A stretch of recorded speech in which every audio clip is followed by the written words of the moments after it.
Hi friends, எல்லோருக்கும் காலை வணக்கம். நம்ம வீட்டில் இன்றைக்கி லஞ்ச் ப்ரிப்பரேஷன் பண்ணலாம் வாங்க. அரிசி தண்ணியில் சேர்த்துக்கலாங்க, 1 மணி நேரம் ஊறட்டும். சாம்பாருக்கு தேவையான பருப்பு சேர்த்துக்கலாங்க. பருப்பு சேர்த்து மஞ்சத்தூள், விளக்கெண்ணெய் சேர்த்துக்கலாங்க. சேர்த்து குக்கரை மூடி வச்சு 4 விசில் விட்டு எடுத்துக்கலாங்க. எப்பவும் போல தான். நான் பார்த்தீங்கன்னா டெய்லியும் சமைக்கையிலலாம் பார்த்தீங்கன்னா சாங்ஸ் கேட்பேங்க. சமைக்கையில் மட்டும் இல்லை, சும்மா ஃப்ரீ டைம்லலாம் இருக்கையில் எனக்கு சாங்ஸ் ரொம்ப பிடிக்கும். சாங்ஸ் கேட்டுட்ருப்பேன். அந்த சாங்ஸ் கேட்குறதுனால பார்த்தீங்கன்னா இனம் புரியாத ஒரு சந்தோஷம் நமக்குள்ளே கிடைக்குதுங்க. மன அமைதி கிடைக்குது. நம்ம எவ்வளோ தான் டென்ஷனாக இருந்தாலோ, ஒர்க் டென்ஷனோ அல்லது வீட்டில் இருக்கக்கூடிய டென்ஷன்ஸ், ப்ராப்ளம்ஸு இது எல்லாத்தையும் மறக்கடிச்சிருதுங்க அந்த சாங்ஸு நமக்கு. அந்த சாங் கேட்குறதுனால நமக்கு ரொம்ப ஆறுதலாக இருக்குங்க. ஒரு மனிதர்கிட்ட போய் நம்மளுடைய சந்தோஷங்களையோ அல்லது துக்கங்களையோ பகிர்ந்துக்கிறத விட, நம்ம சாங்ஸ் கேட்டோம்னாவே நமக்கு மனது ரொம்ப அமைதிப்படுங்க. அந்த மாரி என்ன மாரி யாராவது இருக்கீங்களான்னு எனக்கு கமெண்ட் பண்ணுங்கள். ஒரு பாத்திரத்தில் எண்ணெய், கடுகு, வெந்தயம், கருவேப்பிலைங்க நல்லா பொரிஞ்சு வந்ததுக்கப்புறம் சின்ன வெங்காயம், 2 பூண்டு, அப்புறம் பார்த்திங்கன்னா காய்கறி எல்லாம் நான் முள்ளங்கி சேர்த்துருக்குறேங்க. முள்ளங்கி நல்லா வதக்கி விட்டுட்டு சாம்பார் தூள், மஞ்சத்தூள்லாம் போட்டு கொதிக்க விட்டு பருப்பு சேர்த்தியாச்சுங்க. பருப்பு ஊற்றி பருப்பு நல்லா வெந்து வந்துட்டுருக்கு.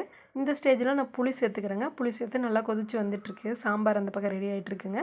இந்த பக்கம் நான் சாப்பாடு ரெடி பண்ணுறதுக்கு குக்கரை வச்சாச்சுங்க. அரிசி களைஞ்சி அரிசி போட்டுக்கலாம். குக்கரில் போட்டுட்டு குக்கரை மூடிடலாங்க. அவ்வளோதான். இந்த சைடு சாப்பாடு ரெடி ஆயிரும், அந்த பக்கம் குழம்பு ரெடி ஆயிருங்க. அதுங்குள்ளே காய்கறி வணக்கிறதுக்கு காய்கறியெல்லாம் நறுக்கி எடுத்து வச்சாச்சுங்க. எண்ணெய் சேர்த்துக்கலாங்க. எண்ணெய் சேர்த்துட்டு கடுகு, உளுத்தம்பருப்பு, உளுந்து, கடலைப்பருப்பு எல்லாம் சேர்த்துக்கலாங்க. சேர்த்துட்டு கருவேப்பிலை ஒரு கொத்து சேர்த்துக்கிறேன். சேர்த்து காய்கறி சேர்த்துக்கலாங்க. காய் பீக்கிங்காய் சேர்த்துருக்கேன். பீக்கிங்காய் சேர்த்து நல்லா வதக்கி விடுங்க. வெங்காயம், வரமிளகாலாம் எதுவும் தேவையில்லைங்க இதுக்கு. இப்போ சிறிதளவு சாம்பார் தூள், மஞ்சத்தூள், உப்பு சேர்த்து நல்லா கலந்து விடுறேங்க. நல்லா ஒரு தடவைக்கு 2 தடவை நல்லா கலந்து விடுங்க. தண்ணி எதுவுமே சேர்த்த வேண்டாங்க. தண்ணி சேர்த்தாமையே நல்லா வெந்து வந்துடும். ஏன்னா பீர்க்கங்காயில் தண்ணி சத்து இருக்குங்க. பாருங்கள், ரெடி ஆயிடுச்சு. அதுக்கடுத்து ஒரு வடைச்சட்டி வச்சுக்கலாங்க. எண்ணெய், கடுகு, உளுத்தம் பருப்பு போட்டுங்க. நல்லா பொரிஞ்சிட்ருக்கு. வரமிளகாய் சேர்த்துக்கலாம். இப்போ இது கூட பார்த்திங்கன்னா நான் முருங்கைக்கீரை, முருங்கைப்பூவும் சேர்த்து அலசி எடுத்து வச்சுருக்குறேங்க. இது கூட உப்பு சிறிதளவு சேர்த்துக்கலாங்க. சேர்த்து நல்லா கலந்து விடுங்க. நல்லா வெந்து வந்ததுக்கப்புறம் 2 முட்டையும் உடச்சி ஊற்றிங்க. முட்டையும் நல்லா கலந்து விட்டுலாங்க.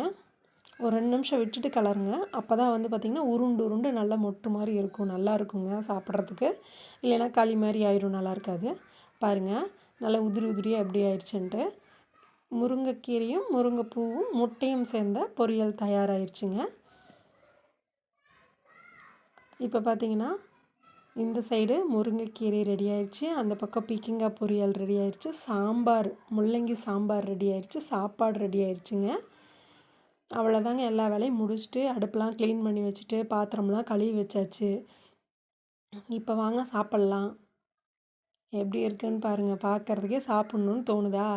அவ்வளோதாங்க. நெய் ஊற்றி சாப்பிட்டா சூப்பராக இருக்குங்க. சுவையாக இருக்கும். சாப்பிட்டு ஒரு மணி நேரம் கழிச்சுங்க ஜூஸ் எடுத்துக்கலான்னு சொல்லிட்டு தர்பூசணி ஜூஸ் எடுத்துக்கிட்டேங்க. தர்பூசணி ஜூஸ் பார்த்திங்கன்னா வெயிட் லாஸ்க்கு மட்டும் இல்லைங்க, வெய்ய காலத்துக்கு ரொம்ப நல்லதுங்க. எல்லாத்துக்குமே வெயிட் லாஸில் இருக்கிறவங்களுக்கு ரொம்ப பெனிஃபிட்டாக இருக்குங்க. தர்பூசணி வாங்கி வச்சுக்கலாங்க. டெய்லியும் ஒரு பீஸ் கட் பண்ணி ஜூஸ் ரெடி பண்ணிட்டேன் மிக்ஸி ஜாரில் சேர்த்து. அதை ஃபில்ட்ரு பண்ணி அது கூட நாட்டு சர்க்கரை 1 ஸ்பூன் சேர்த்து நல்லா கலந்து குடிக்கலாம் வாங்க. நம்ம ஈரோடு ஹேமாஸ் கிச்சனை சப்ஸ்கிரைப் பண்ணாமல் இருக்கிறவங்க சப்ஸ்கிரைப் பண்ணிடுங்க. இனிமேல் வெயிட் லாஸ் டிப்ஸும் ஹெல்த்தி டிப்ஸும்